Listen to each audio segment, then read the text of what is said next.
All right, Shalom.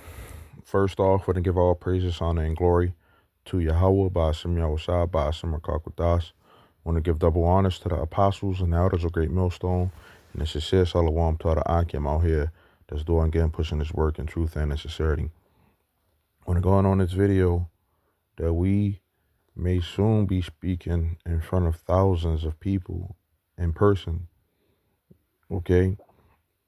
And, you know, a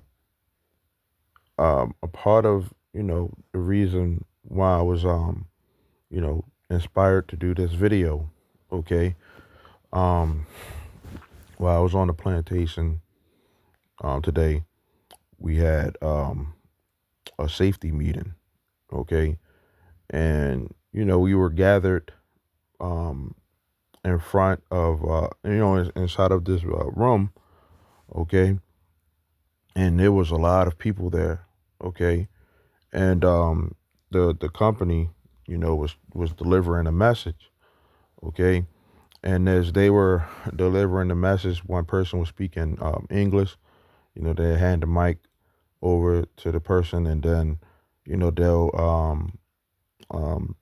the next person was speaking in Spanish. Okay, and as I was just standing there, okay, just looking at the situation, you know, um, dealing with construction and everything, you know.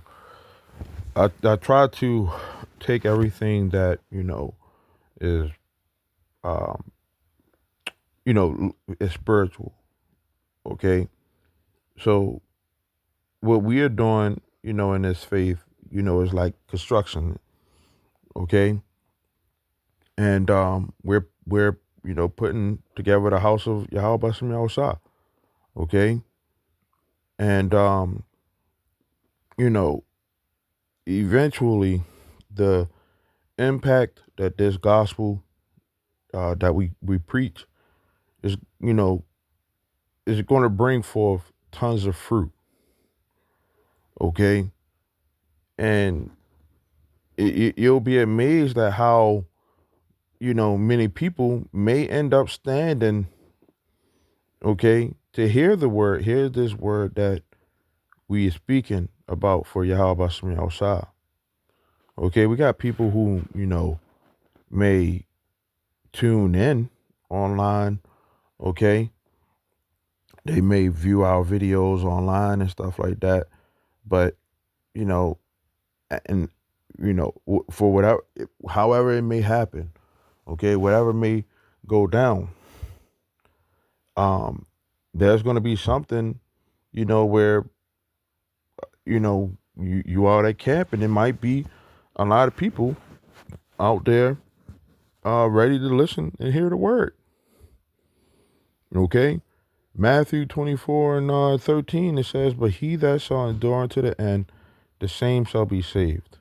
Right? This thing that we're a part of is about endurance unto the end. Okay, having patience, long suffering, bearing whatever comes our way. Okay, and dealing with it. Okay, remaining until the end through the spirit and power of Yahweh Shah. Okay, it says, "And this gospel of the kingdom," which is the most beautiful thing that you can ever imagine. Okay, "This gospel of the kingdom shall be preached in all the world for a witness unto all nations, and then shall the end come." Okay, and we are at the tail end of this society.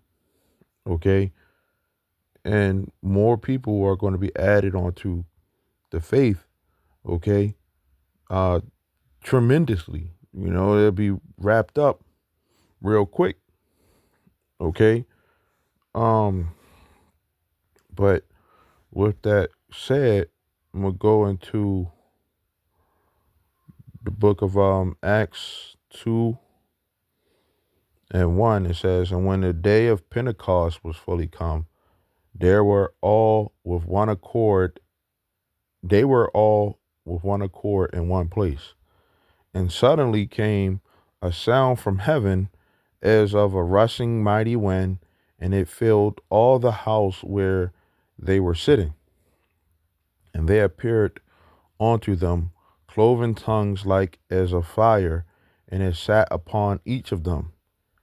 And they were all filled with the Holy Ghost, or the Holy Spirit, right? Or Rakakutas. It says, and that Rakakutas is holy, tongue, the Hebrew, okay? Or Holy Spirit, my bad. Rakah is spirit, and Rakakutas, holy, okay? Lasawan Kudas is the holy tongue, okay? Rakakutas, okay, is Holy Spirit. It says, and began to speak with other tongues. Okay, there go the Lasawan Kudas. Okay. Um the ancient Hebrew, right? It says, and began to speak with other tongues as the Spirit gave them utterance. Now, in this instance, you know, when the men of the Lord were speaking, in their tongue, their language, okay, the people who spoke other languages heard it and understood it. Okay, it was like a translator. Okay, so it says, and there were dwelling at Jerusalem Jews, devout men out of every nation under heaven. Now, when this was noised abroad, the multitude came together and were confounded, because that every man heard them speak in his own language.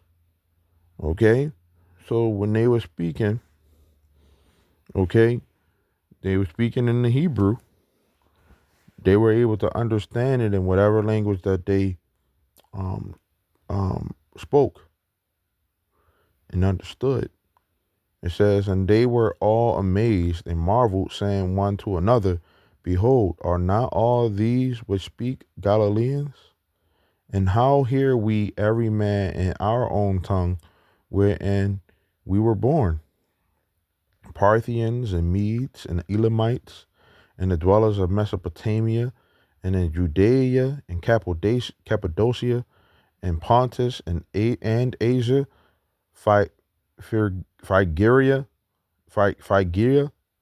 and Pamphylia and Egypt and in the parts of Libya about Cyrene and the strangers of Rome, Jews and proselytes, Cretes and Arabians, and we do hear them speak in our own tongue, in our tongues, the wonderful works of God. So it doesn't matter, okay, if, these people who, come up, they'll, this situation could very well end up happening again, because everybody in America doesn't speak English, okay? When, in that situation, this, could all happen again. And, the Lord can make that happen where, brothers are speaking to these people, and, that's to the language that they are able to understand, and we won't need a translator. Okay, it says others mocking said, "These men are full of new wine." So to the average people who is looking, okay, they would think that we're on some new stuff, you know, from doing this. The it was just a miracle. Okay, it says, but Peter, standing up with the 11, lifted up his voice and said unto them, you men of Judea, and all you that dwell at Jerusalem, be this known unto you, and hearken to my words. For these are not drunken as you suppose, seeing it is but the third hour of the day. But this is which was spoken by the prophet Joel, and it shall come to pass in the last days, saith Yahweh Shai, will pour out my spirit upon all flesh. And your sons and daughters shall prophesy, and your young men shall see visions, and your old men shall dream dreams. And that's in Joel, um, the book of Joel.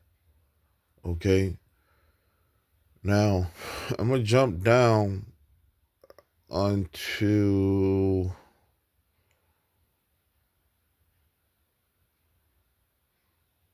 Acts 2 and 41. It says, "Then they that gladly received his word were baptized, and the same day there were added unto them about 3,000 souls." The thing about this truth is, this is something that, as much as people may try to deny it now, this is the truth. Okay? This is what's going to be known around the whole entire world. Okay? And it starts, with us, the apostles, okay, on down. Okay? It starts with us. It's a small sanctuary uh right now, okay? But eventually more people are going to start, that number of the elect being sealed has to be, accomplished. Okay? So 3,000 souls were added in one day. Okay? Which shows you the power of Yahweh Shah. It says, "And they continued steadfastly in the apostles' doctrine and fellowship, and in breaking of bread, and in prayers. And fear came upon every soul, and many wonders and signs were done by the apostles." Okay? Now, one of the things, because, like I said, you could, people could try to deny what we speak, you know, as much as they want. It's cool. We not out here for everybody. Okay? But this is prophecy, man, that it's gonna happen. Micah 2 and 12. "I will surely assemble, O Jacob, all of you. I will surely gather the remnant of Israel. I will put them together as the sheep of Basra, as the flock in the midst of their fold. They shall make great noise by reason of the multitude of men." Okay? So we come from this country, right? Homegrown, right? And, when we speak about the things of this country, like, what's about to happen, the MOTB, okay, Jacob's trouble, all the hell that's about to break loose, right?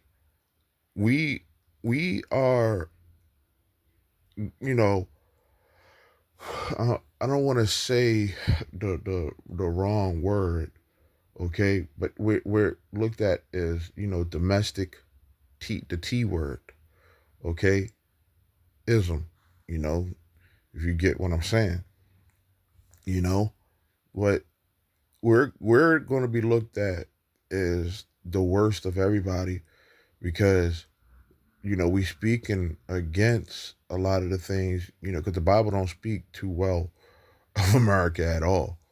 Okay, so when we speak and say these things, okay, and we come from this place, okay, we speak it to the same people that live here, okay, and it's going to make sense to a lot of people, okay. The sheep of Basra, we come from this place, okay, and making a great noise by the reason of the multitude of men, okay, is, it could be those people gathering together. Now, one of the things, when you go back into um, ancient history, Nero, he, you know, put out the decree that, the gathering of the Israelites, okay, let's get that,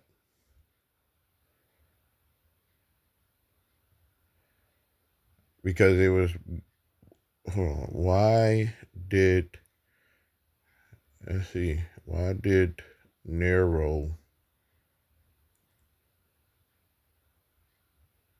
ban? Let's see. Persecute Christians.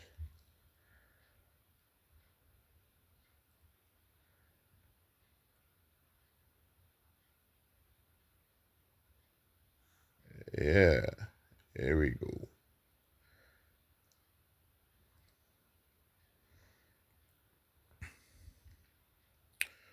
Persecutions of Christians, right? Which this really is, Israelites. Okay, it should say Israelites. Persecution of Israelites in the Roman Empire. Christians or the Israelites, okay, were persecuted, tortured, and mutilated, raped, and massacred throughout the Roman Empire, beginning in the first century AD and ending in the fourth century. Okay, um, I want to get into the meat and potatoes, okay, of this right here.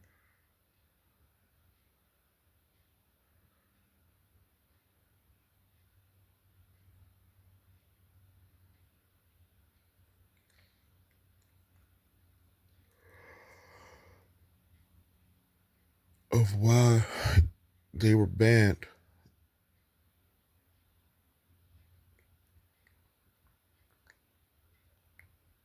Uh, it's a lot of information. Okay, it's a lot of information. But when you go right here, okay, I'm not sure what this section is under. Okay, it says the state and other members of civic society punished Christians for treason, various, and that's what the treason goes to that domestic T word. Okay, various rumored crimes, illegal assembly. Okay, and for introducing, I want to get that part right there. Okay, I want to get that.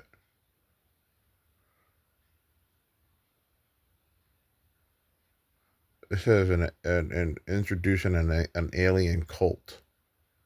Okay, and what we speak, is not a widely recognized uh, belief in this world.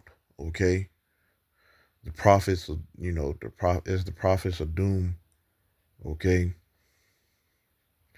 it says Nero falsely accused the Christians of starting the fire and launched a brutal persecution against them, making it a public spectacle. Okay, so persecution is going to come onto us.